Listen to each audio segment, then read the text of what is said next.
Welcome to Kutch Time, the time where I, Alex Kutchey, talk about the Detroit Pistons. The day? It's October 22nd, 2025, and we've just lost to the Chicago Bulls 115 to 111. It was a lifeless first three quarters, only outscoring the Bulls in the fourth, 32 to 21. We tied the Bulls in the third, and we only lost the second by 1 point. It was a very slow start in the first quarter. The Bulls were hitting shots, mainly Nikola Vucevic, and the Pistons couldn't get anything. However, there was some good highlights of the game, even in the loss. Isaiah Stewart had a dominant performance on both ends of the court. He had 20 points, 10 rebounds, 4 blocks, and even 2 three-pointers, making both of his attempts on the night. Ron Allen also had a very nice game of 19 points and 2 steals, also another three-pointer, which is a sign of growth for him because he had been shaky the year past, but had a good summer league and a good preseason shooting wise. And hopefully we can see that later in the season. The defensive intensity forced 18 Bulls turnovers, which is amazing. I mean, at the beginning of the season last year, the Pistons had a huge problem with turnovers, and today we still had 10, but that's about average. The league average usually around 9 to 10. That's okay, especially if still a young team, still a fast-paced team, will have turnovers.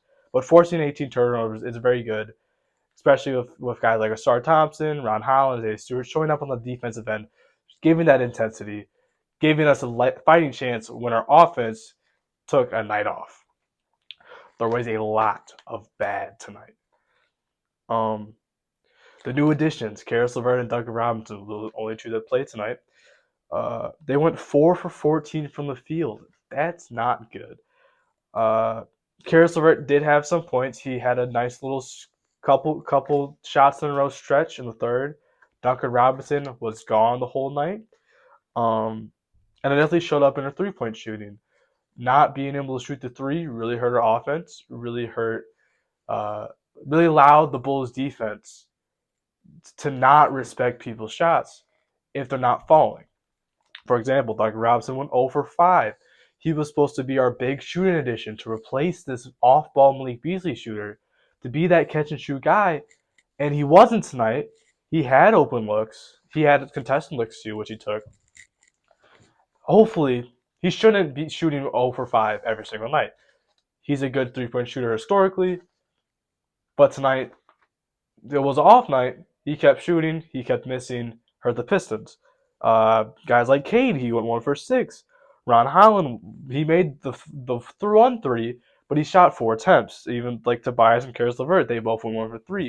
It was a night where none of the guys who normally are making threes are making. The best shooter tonight was Isaiah Stewart, who I mentioned went 2 for 2, and that's just not. Isaiah Stewart can't be your best shooter if you want to win. Your guys have to step up. Your consistent guys have to set up. Yeah, they can't be. Isaiah Stewart's great, but defensively is where you expect them to be there. Offense is nice when you have a good offensive night from Isaiah Stewart, but you're not expecting it. Guys like Cade should be better. Guys like Duncan Robinson should be significantly better. And it's tough. The spacing is so iffy right now because Duran can't shoot at all. Asar has no respect on his shot. He didn't make any threes. I don't even know if he attempted any threes. I don't think he ended up did, like his brother Amen, who I believe went 0 for 6. But it's hard to get good three attempts when there's no respect.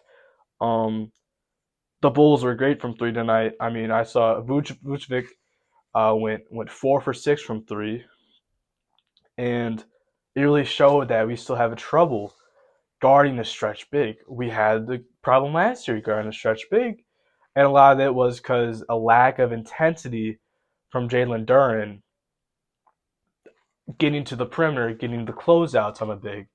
It seemed better tonight on some attempts. It was obviously a lot better the second half last season, but you can't let a guy shoot 4 from 6. You can't let the center be a good shooting guy, because if they are shooting good, what does that say about the other guys that are the normal shooters? Like, it's going to be tough defensively to recover if the center is out there shooting threes and your inside of the paint defense is gone because you have to guard the perimeter all the time. And Duran also had early foul trouble. He only played 20 minutes. He was good. I mean, he was decent in those 20 minutes. I mean, him and Cade obviously had the connection. They were vacationing in Italy together over the summer. They obviously have a great connection with each other, and that showed with the lobs. They came out first two buckets for the Pistons were Cade and Jalen Duran lobs. First bucket out of the second half was a Cade to Jalen Duran lob. Uh, I saw I've seen things that Cade and Duran are going to lead the league in lob pass and points. It's probably true. It's definitely true. Big possibility, but you can only get so many lobs if you only play so many minutes. So getting him more tame on the defensive end, he's trying on the defensive end, which is what you like to see because that was a big struggle if he would try last season. And the intensity is there for him. It's just controlling that intensity and give and taking. Okay, I'm not gonna foul. You got to close out better. You got to defend better. Maybe not as tight, just to give more room for you as a defender to get a shot contest and not a shot foul. Non-Cade minutes.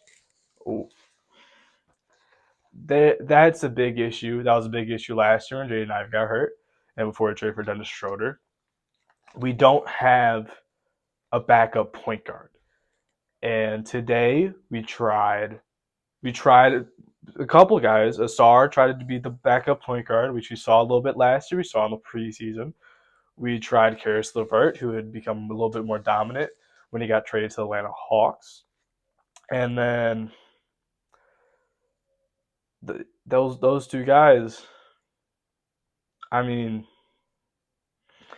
they're good and all, but they're not point guards. They're not key facilitators off a bench unit. And Asar is a good playmaker. He has good vision. His dribbling could be more. There's more to wish for Asar Thompson's handle. He sometimes dribbles a bit too high, making it easier for steals. Um, but the problem with a playmaker, you have to have some shot ability to get pressure on yourself. I mean, Asar can run to the rim at any instant, and he's a great finisher. But they're just going to sag off him, and that's going to make other people's job difficult to get open. And Karis LeVert, again, he has a shot. His vision's a little bit less as good. He's a good ball handler scorer, maybe not ball handler playmaker, and that's the issue. And it's going to be an issue till Ivy's gone for at least a month, probably a month and a half. And we don't have any true secondary playmaking ball handler who has a jump shot. And that's a big issue. I think after playing Marcus Sasser and Danish Jenkins so much of the preseason, it doesn't make sense why we're not playing him as a backup point guard, as a backup primary ball handler. It doesn't make sense because they both showed flashes. Marcus Sasser, who died from the first round 2 years ago, 25th overall, he was only played due to injury. We have an injury right now. Ivy's hurt. Ivy will be hurt. There's no reason one of those two are playing. Danish Jenkins was very good in the preseason, had very good scoring ability, very good playmaking ability. He could shoot the ball well.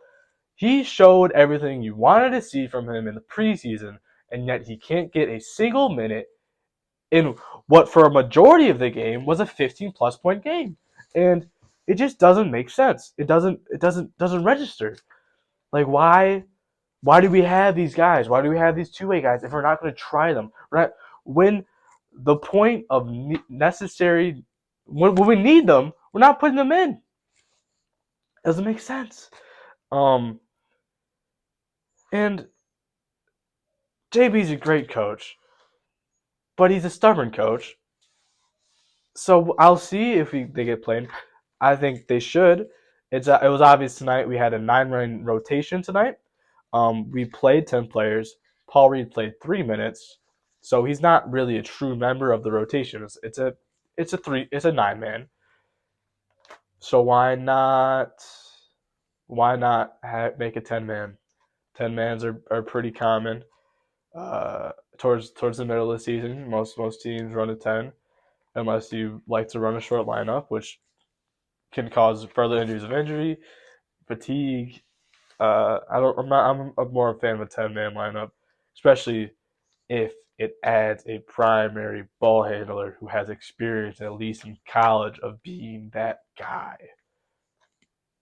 We don't see that right now with the secondary when the non-Cade minutes, and we won't unless one of those players play, or we see a Nassar jump in his shooting to get more pressure onto him, or we see a jump in Levert's playmaking ability, or Cade plays 48 minutes a game.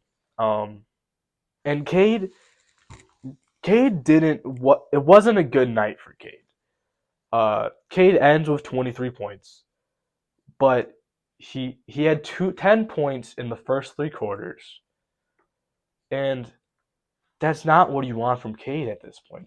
Cade is a superstar level player who is the leader of the team, and on nights he doesn't perform all 4 quarters, or at least 2 of the 4 quarters, it is evident that we are struggling.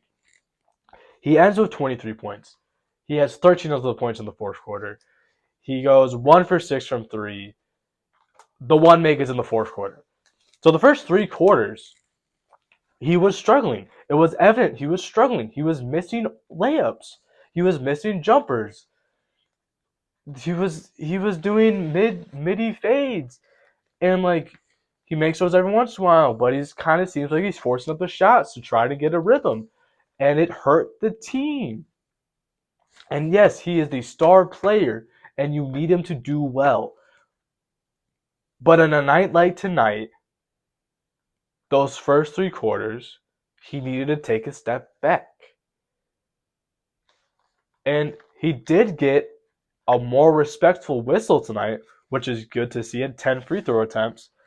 But he shot 6 for 10 from free throw. That 6 for 10, that makes up a big margin. We lost by 4. What are we looking like if we make 2 more? What are we looking like if we make even 1 more? Are the shots attempt different? Like that's that's thinking in a realm of something that didn't happen. But yeah, you have to make more than 6 to 10 from free throw if you want to be a prolific scorer like Cade has the possibility of being.